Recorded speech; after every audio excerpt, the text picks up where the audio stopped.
Hello সবাই, কেমন আছো? ক্রিসমাস আসতে আর মাত্র কয়েকটা দিন বাকি। তো সান্টার কাছে মনের ইচ্ছাটা বলেই ফেলো তাড়াতাড়ি।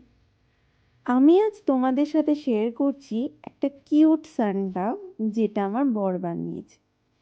হঠাৎই আমাকে বলল, ক্রিসমাস আসছে, একটা সান্টা বানালে কেমন হয়। যেমনি বলা তেমনি কাজ, ঝট করে বানিয়ে ফেললো এই কিউট সান্টাটা।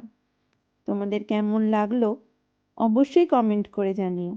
খুব তাড়াতাড়ি দেখা হবে স্যান্টাটা কালার করে।